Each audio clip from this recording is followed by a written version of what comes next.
It's Dave here, and we're live inside the 2-minute warning. Tweet is out.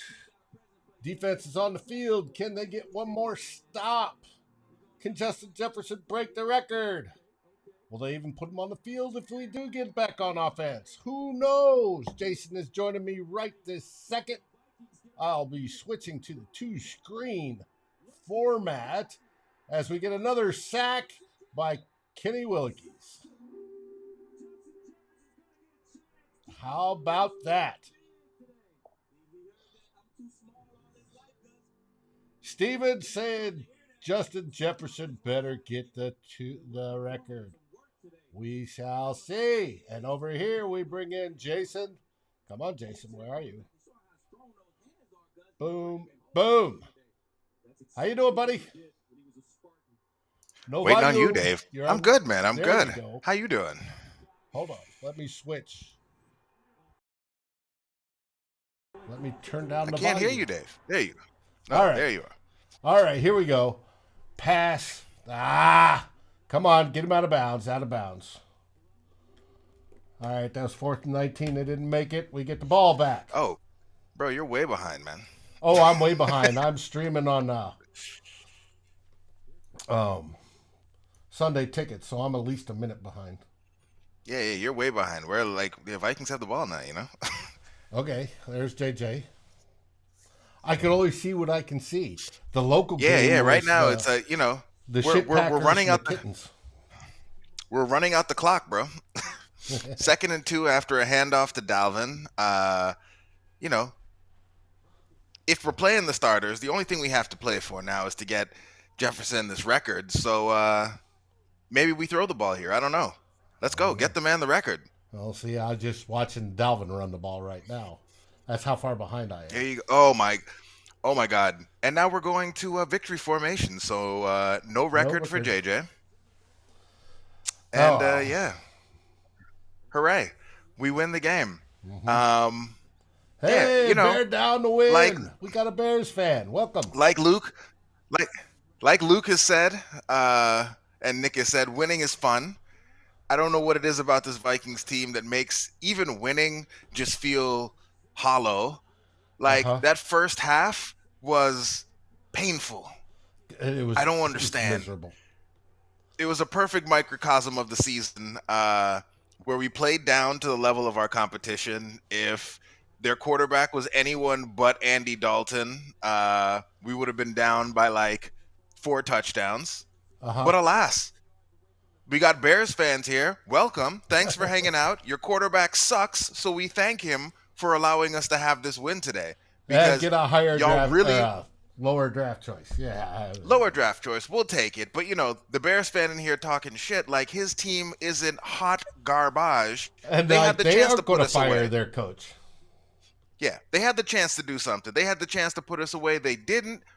Hey, a win is a win is a win. We will take the win. Zimmer gets what he wanted. He comes out on top. Nobody seems to have been injured in any sort of big way in this game. So, hey, we got the real W. Everyone's healthy. That's another W. We lose a bit of draft position. In that position, in that range, if they decided to move on from Kirk, we're still probably all right. Hey, it is what it is. We'll take it. And hey, G-Mac, y'all, we got a troll in the comments. What better does he have to do? His team stinks. They lost to us, and we kind of stink. Let him come. Let him troll. We'll take the engagement. We swept his sorry-ass Bears, so let him come hang out with us. Obviously, nobody else wants to hang out with him, so it's all right. Come through. Do what you do. Yeah, we'll hang out with you. Super Bowl homeboy. What up, Freddie? How we doing? Mary, G-Mac, Zach, Connell, Andrew, all sorts of folks up in here. Steven, good to see you. Season is over. I had a couple rants this week about Zim, and it'd be time for him to go. And I still feel like, yes, it's time for them to make a move, but I'm also happy for him. Zim came in. He put us back on the path to respectability. Mm-hmm. You can say a lot of things about maybe his in-game decision-making. You can say a lot of things about maybe his stubbornness and his unwillingness to move on from an old-school mentality. But I will forever be thankful to him as a Vikings fan because he took us from a team that was, bordering on being maybe like the Lions or hell, like, the Bears kind of are right now. Just a rudderless franchise, no real idea of what's going to happen to the future. Gave us an identity, turned us around, made us a legitimate team, built up a defense, you know, had us looking like we were on the verge of being Super Bowl contenders. Obviously, some things changed 4 years ago, and Mike Zimmer's defense went one way. The offense kind of stayed where it was at, and alas, here we are missing the playoffs for the third of the last 4 years. seasons. But I'm grateful for everything that Mike Zimmer has done for the organization. Wish him nothing but the best. If this is in fact his last game coach for us here, it is. but like Shannon is saying, Shannon, I can't say that you're wrong. The one thing that everyone was out there, the one thing all the fans in the stands, all the fans that were watching wanted, get JJ the record. And Zim, stubborn to the very end, we ran the ball, we took a knee, and that's it. No record for JJ. And but I mean, we're out of here he with the could win. have had it on the KJ touchdown. I don't know if you saw the still shot, but JJ was wide open and heading towards the end zone. I mean, there wasn't anybody within 10 yards of him. He's waving his arms, and Kirk Cousins turns around and throws to KJ Osborne. Hey, it's a touchdown. I'm not going to be mad at Kirk for throwing for a touchdown, but it would have been nice to get the JJ the record. And like they said on the broadcast, it would have been nice for JJ to get the record on a touchdown throw. It seemed at that point like we still had opportunities. Hell, we did have opportunities. We chose to run the clock out, which I guess smart thing to do. Mm-hmm. But, why does it matter? Hey, Zim at this point letting us know. So Zim let us know he's read the tweets. He's seen what we've been saying about it. So he says, screw all of you and your little record. I'm going to get my win, get up out of here, get to this press conference, maybe fight Thomason on the way out. And, that's what it's going to be. How you doing, Flip? I feel like Kellen Mond right now. Y'all just sat me on the bench. I don't know if I'm going to make the show better, but hopefully I can make it more exciting. Hey, man, we made you – you're still active, though. You're active. If you were Kellen Mond, we wouldn't have even let your feed come into the game here. Kellen Mond – Zim let you guys know early with the inactives that, there was no way in hell Kellen Mond was going to see this football field today. He didn't want to hear – I think it was G-Mac was saying – now, C-Wise was saying he would love it if the folks in the stands were chanting Skol Mond throughout the game. Zimmer shut that down first thing this morning, said that man is not going to be anywhere near my sideline today. We're going to go out here and we're going to do this. We're going to win the way I want to win this football game.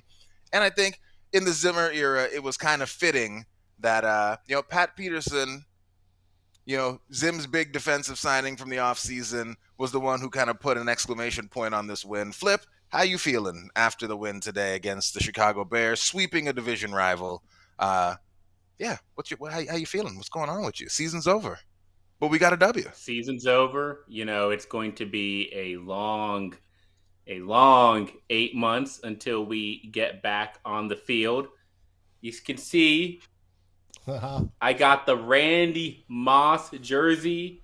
Ain't nobody going to care about that record in about 2 days, okay? Randy still holds the record as he should. Justin Jefferson can go break that thing in a meaningful game where we don't have to break it risk again his next injury. Year. Or attempt to break it again next year. So the only thing that went wrong today is we won the football game. We're going to have to sacrifice that draft pick. Justin Jefferson is healthy. Dalvin Cook is healthy.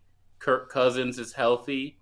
And the defense was able to make some stands against a very poorly coached Chicago Bears offense and poorly quarterbacked Chicago Bears offense. So I'm going to miss Matt Nagy. I thought maybe we were going to play some 4D chess, maybe let the Bears get this victory so Maggie gets to stick around, but no such love because Matt Nagy is hot garbage. Yeah. Those calls, I don't understand. Going for it, great. But Andy Dalton dropping back and taking 3 sacks on 4th down and then throwing a pick 6 on 4th down, good. And all of them, you need less than a yard? And David Montgomery's going for 4.5 a clip and you never run the ball ever? You're like, maybe this one will be better. Oh, nope, another sack. Oh, another sack. Oh, another sack. Oh, pick 6. Montgomery must be mad as hell right now, boy. God.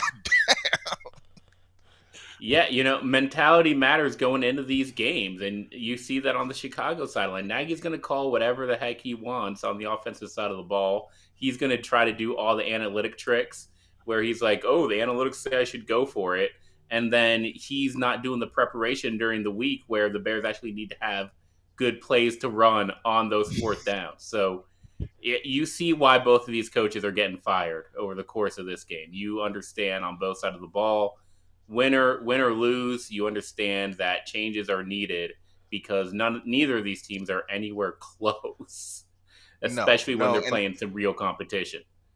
and C-Wise, to answer your question, where was Mond? Mond was wearing street clothes, watching the same game that we were watching on the sidelines. Zimmer did not want to unleash all of the power that is Kellen Mond on this game, and so he just kept him boxed up safely on the sidelines so that Kirk and potentially Sean Mannion could do what they needed to do to lead us to victory. And here it was. I mean, we got the win. Flip, I asked David, but I got to ask you, what is it about this Vikings team? Because we won and we swept the Bears, but somehow they still make these games where we win not as much fun as it feels that they should be, because the Bears stink and we beat them by 2 scores, but man, the first half was rough before we realized oh yeah, we're better than them, we should probably beat this team. And then yeah, we went out and did Yeah, that, but can't get 4 quarters, I mean, why? I think if you really want to analyze this game, you really have to look at our offensive line and just how poor it's been and how it continues to be a problem. They can't run a screen pass. They can't run a swing pass. They struggle to just block on the straight drop back, and they can't generate any push in the run game. So everything you saw in that first quarter was Kirk's under pressure. We know how timing oriented Kirk is. Doesn't have time to pat the ball before he throws. And the offensive line wasn't buying in the time that he needed. And then in the run game, just nothing, man. Just unable to get Dalvin Cook and Alex Madison going. I think Dalvin Cook had 13 yards against the Packers last game. And now you see again, it's just that same. It does come back to the offensive line.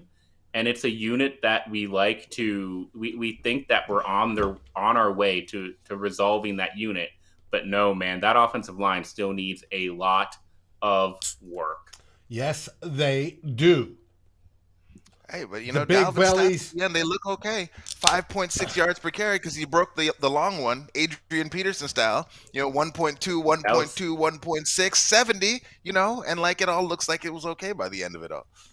I still like I mean, 3 they out had of a the great 5. second half. They scored 28 points in the second half, 21 points in the fourth quarter. So, I mean, those 3 touchdown drives were great, but the start of this game was just poor. And we've, Start of this the game, final stats, 3 and that's out. fine. But the slow starts that this team undergoes is an issue.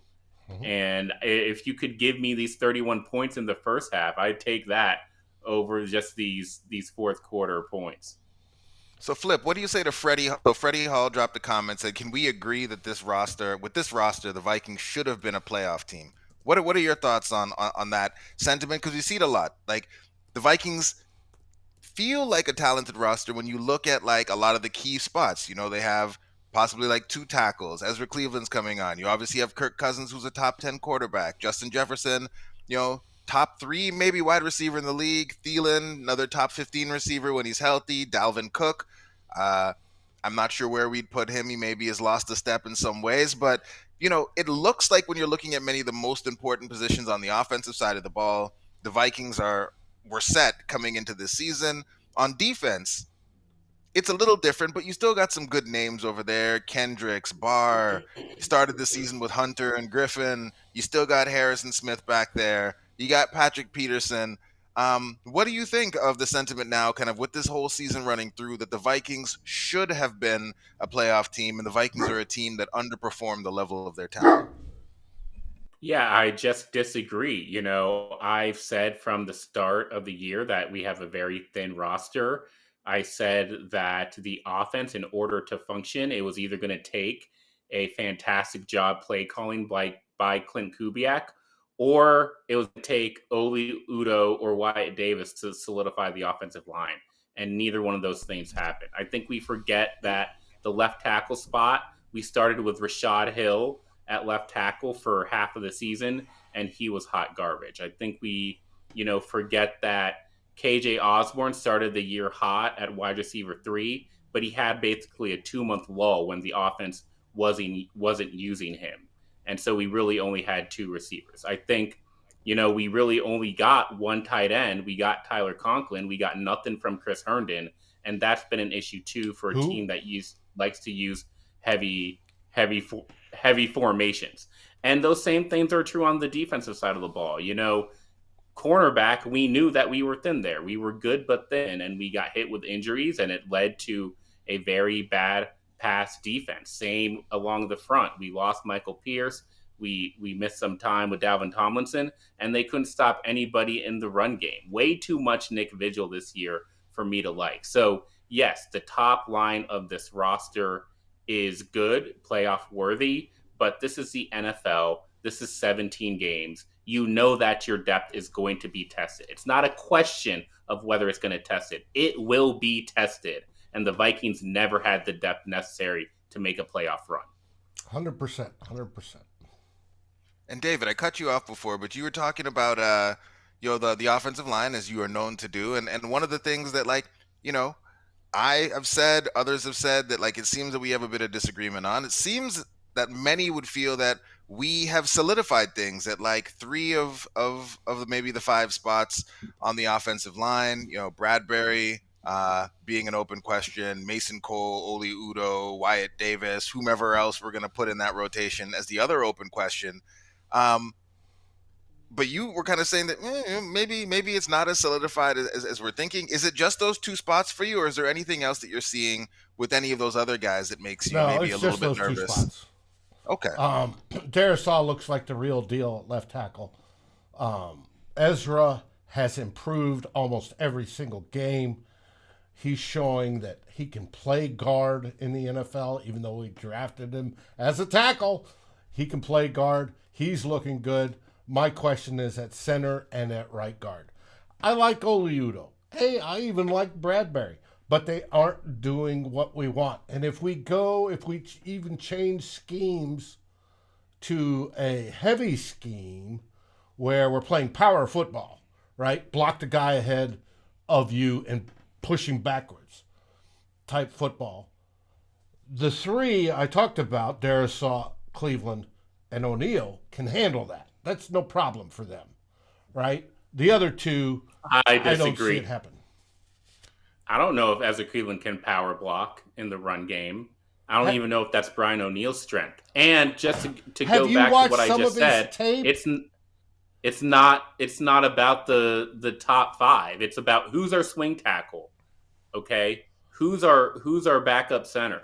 Those things are going to matter over the course of the season. They do matter, but for the starting group, at those it's 5. the weakest link. Why do we obsess over the starting group so much? We just talked about this. We thought that we were going to make the playoffs purely based on the starting group, and now we have a bunch of fans who are surprised that this roster didn't make the playoffs. So I don't want to just talk about the starting group. Yeah, but the starting group's the starting point on the rebuild. You've got to fix that first before you fix the depth. Love it. Well, okay.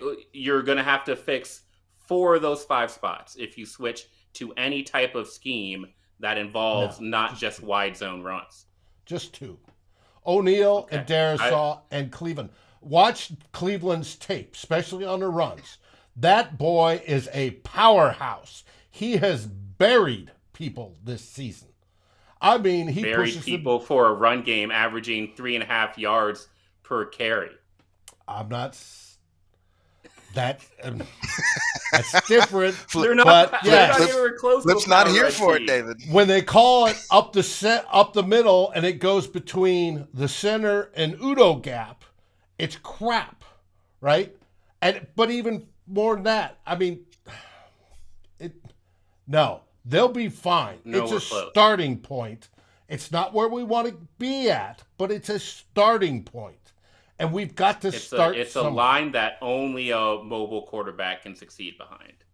Ooh, Or talk a to me rhythm about it, passer Flip. Well, that may be going the to case. get the ball out 5 yards. That may You be said the this. case. You So said it this is a a couple weakness. times, Flip. Talk to me about that, Flip. You Our, said it a our, couple times. yeah. I at least The want a quarterback offensive that line can is the utilize weakness. this offensive line and And you maximize need their a play. quarterback who's going to cover up that weakness. And while Kirk Cousins is a great quarterback, it is a mismatch because he cannot cover up the weakness of this offensive line well. It does not play to his strengths. And similarly, this offensive line cannot buy Kirk Cousins. They cannot give Kirk Cousins the extended amount of time he needs to make plays. They cannot cover up for his weakness being mobility. So one of those two things needs to break. I mean, if you wanted to, again, try to rebuild this entire offensive line for a line that Kirk Cousins can actually throw effectively behind, you're welcome to do that. Probably going to take 6 years or something to figure out how to block for that statue we have right now. But the easier option might just to be like, look, our offensive line isn't very good. It's time to get a more dynamic quarterback who can, again, cover up some of these weaknesses. Exactly. And I think if you had a quarterback that at minimum, could move just a little bit to optimize his O-line's blocking rather than stand in one spot and let the O-lineman push the defender into him, right? Because the O-lines, they're taught, move the guy with his momentum. And the quarterback's supposedly taught to step sideways so he goes right by him, right? Kirk does not do that.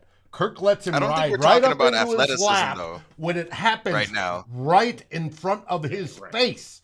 And that right now we're not talking about athletic or like dynamism. Like we don't need a more dynamic athlete back there to do that because the things that we're talking about is manipulating the pocket. Like Tom Brady is not what anyone would call a dynamic athlete. We just need someone who has the awareness and the ability to feel that pressure and move around the pocket and still deliver without getting the happy feet or looking at the rush or having their brain short circuit and just do something crazy. I mean, to his credit, Kirk, in the second half when the team decided they were going to play, he had a couple plays where he moved around, extended some plays, did some things. They were has great. Been called out. They were amazing. That's exactly what we want to see from him. He was 2 touchdowns down. That's the time he turned the switch on.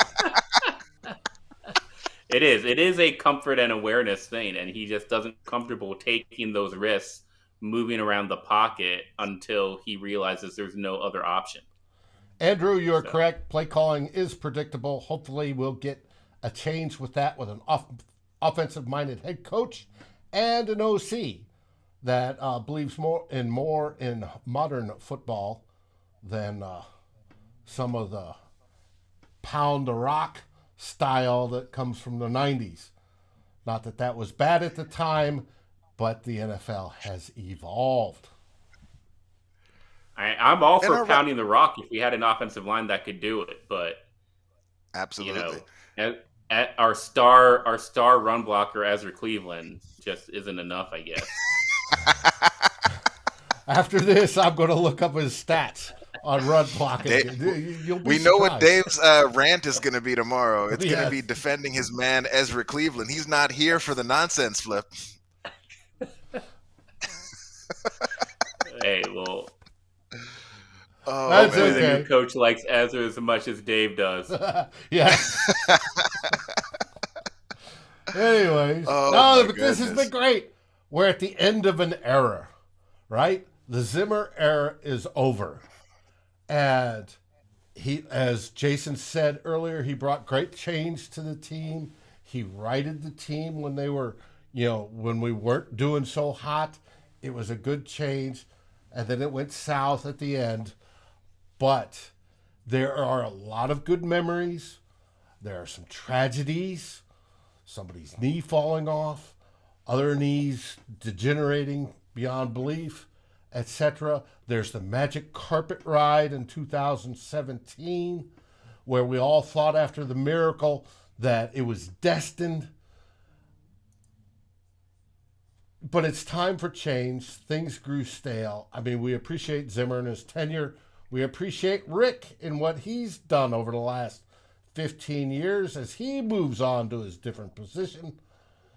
And we're all going to be real mad if the Wills take this win and like just extend everybody, just run it back. Well, they can run it back without extending. They're all under extensions anyways. They owe Spielman and Zimmer 2 years worth of basic salary.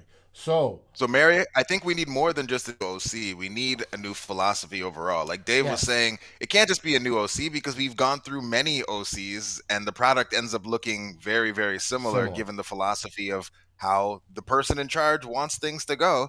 I think we need a completely new philosophy if we're looking to see something that looks different when we get on the field. And it's not so much about like not running or running because like, Flip has pointed out, Luke and others have pointed out, that is really an oversimplification. And the Vikings run-pass ratio wasn't that out of whack this year, in part because like we were behind a lot.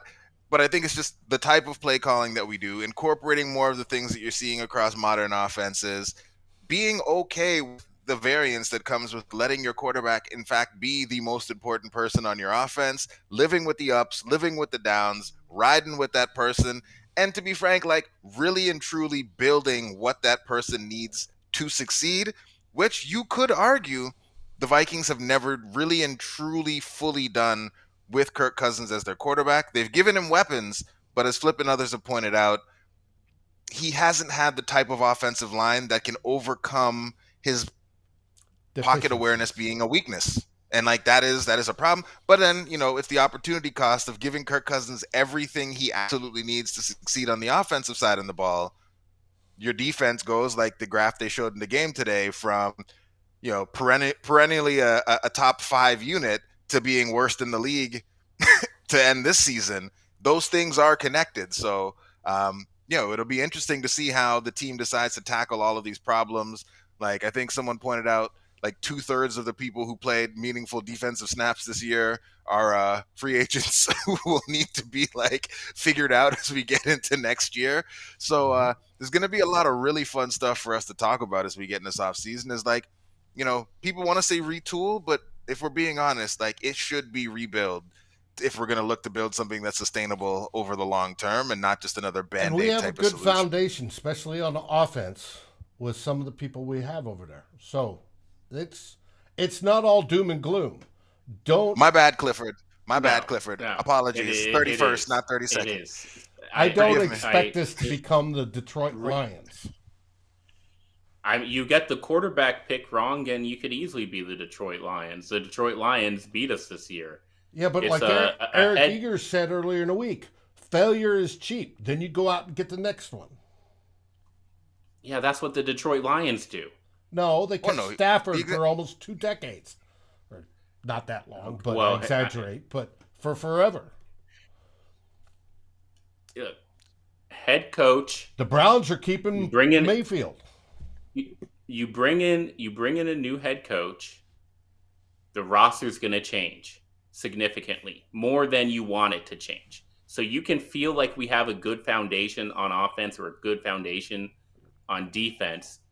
You're gonna lose half of those foundational guys, or they're just gonna age out. And that's just the reality of what rebuilding in the NFL is. I think if anything I learned from the Mike Zimmer era, it's that he actually rebuilt his defense with a lot of existing pieces. And he did that quickly. But that is not the norm. And we should be thankful for that. Thankful that he didn't have to get rid of guys like Harrison Smith or Everson Griffin quickly, or even like a Brian Robinson. He kept a lot of those pieces to build his version of the defense. And you can hope that the next head coach does that. But if you really want somebody with a new mentality, they may not have to do that. And you just got to be along for the ride. Press conference is going, and Zimmer has a message to all of y'all in here. And that message is he doesn't care about records. So like, all y'all can kick rocks. I'm just seeing a quote. I haven't heard anything about my job status. It's not my choice. It's about to get wild. Well, they may wait till tomorrow, but we'll see. It's going to happen. Everything I've heard, he's gone, and Spielman's moved. You think Zimmer by himself? You think Zimmer bought himself one more? They were like, oh wow, now that Patrick Peterson has an interception, maybe we should keep Mike Zimmer around for another year, No. or maybe another day, whatever it is. He's just fighting with the What press. I would not like Harbaugh as head coach. I don't know why, but I Let just Harbaugh go feel to like that would be Chicago. something I would not like to do. The rumors I've heard though with Harbaugh are that he is going to Chicago, is what. But Zim looks very sad in this press conference, and it's tough to see. Like none of us, I think, would want to get fired and then have to go out and talk to The public. the media, the public about so you're getting fired, Dave. Talk to us about how you feel about that and what you could have done better to keep your job. Like that wouldn't be fun for anybody. Nobody wants to do that. Especially emotional guys. And as we get older, we tend to get a little bit, we get crusty and we get angry, but we also get a little bit more emotional with things we love, whether it be grandkids or coaching a football team. So he's human, people. He's human. Absolutely. The worst part about the Zimmer firing is that things happened exactly like he told the Wilfs and the front office that it was going to happen. He Yep. said from the beginning, if we sign Kirk Cousins, we are not going to be able to address other needs and fill other holes on this team effectively. And that is exactly what has happened over the last 3 years. He said at the beginning of this year that vaccinations would be an issue and it would hurt how the Vikings competed. And we lost both Dalvin Cook and Kirk Cousins, among other Vikings throughout the course of the pandemic, just as Mike Zimmer expected. So he did everything he could to prevent this moment from happening. And some people just didn't listen to him, for better or for There's the worse. group. So And everybody knows that feeling, You had the group project. You Yeah. told everyone how it was supposed to go. The group decided to go another way. You all share that together, but because you're the one who went out there and did the presentation, you get all the blame for it when you knew this is how it was going to turn out. And Zim told us 4 years ago, this is where we were going to end up. And now he's got to come out here and sit down. So, as much as I've been ranting and saying, it's time, because I still believe it is time, it's got to be frustrating as all hell to be out here sitting down taking these questions when it all played out exactly like you said, Flip, the way you said it was going to play out, with your team just crumbling around the expensive quarterback that you brought in who was just not good enough to make up the difference. And especially when another one of your team members, the same guy who got that F, there's rumors that he's going to get a promotion where all he has to do is twiddle his thumbs and get paid to do nothing.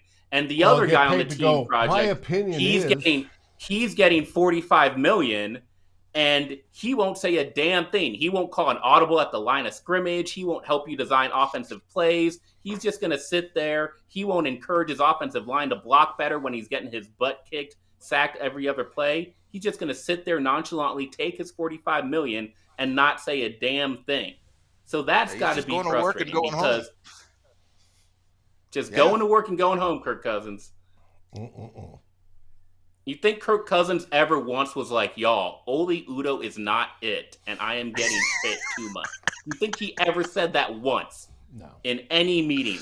No, he didn't. He's like, you know what, this guy sucks, but I'm getting $45 million. Or 35. Yeah. 45 next. 35 this year, and it's all guaranteed. So I'll take it. I'm just saying, clean house, not just Zen, please. That's all I ask for. Lunch pail versus last two questions of the presser here. What do you think? What do you think Kirk said to Jefferson after he threw that touchdown pass to Osborne? Do you think he was like, "Oh, I'll throw it to you next time"?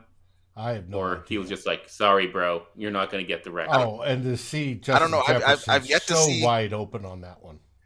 I've yet to see very much many shots of Kirk and the wide receivers talking on the sideline. So I don't know. Kirk probably just went to sit on his end of the bench, with his helmet on, and just started looking at the surface. I don't know that he talks to them very much over there. So I don't know. Andrew asked, Zimmer gets 2 more years. How much money? It's been reported around $15 million guaranteed to him. Just so you know. That's a lot of ching. Oh man. To sit in Well, his ranch I and watch think his that's all. girlfriend run around naked. Easy, Dave. Dave's got options, so. And that's it. The press conference That's all we got. has ended. Zim is out. Talked, as we would imagine, talked very much about how proud he is, about how his players show up. He didn't feel like there was a lot of guys on the team just cashing checks.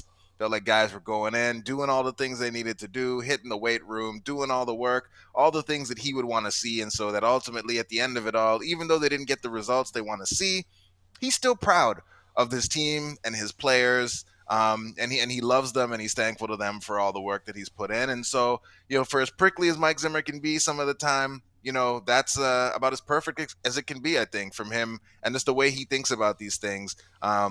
As a coach, as a human, as a person, as Dave said, that really for him, it really was over time, just all about the players, all about, those relationships, the well-being of the people and how they showed up every day. And so, yeah, we didn't get the results. It looks like Zim will be out, but went out on I guess we can say the right sort of note in the press conference today. Good. And we'll be back tomorrow. Probably, most likely, with a Viking sit rep, as well as the live show on Monday night of CTP Mondays, where Tyler and Deshaun, I'm sure, will have plenty of opinion and good analysis on what happened this season and the result of it, including any personnel moves that are made in the next 24 hours. And we will go out there. We'll drop some stuff on the YouTube page community. If you have things you want to hear us rant about, talk about on any of the shows, jump into the comments. Let us know. We love getting all of your feedback. And seeing all the questions and things that we can bring back to the show and talk to all y'all about. If you haven't already, like, subscribe, ring the bell, do all those things. We love chatting with all of y'all. And that's it, man. Season's over, game's over, but we got the W. Dave, play the music, man. Well, first I want to say Go Vikes. Thanks to all these marvelous fans that stick with us, choose us as your post-game show. You guys absolutely warm our hearts and let us talk football for the last 8 months. We will continue to do so, and you guys rock. Stick with us all off season because we will be here. That's right. And here we go. Skol Vikings!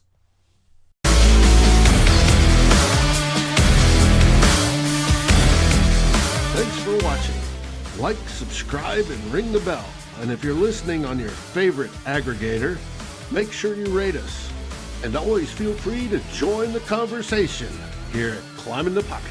Skol, everybody.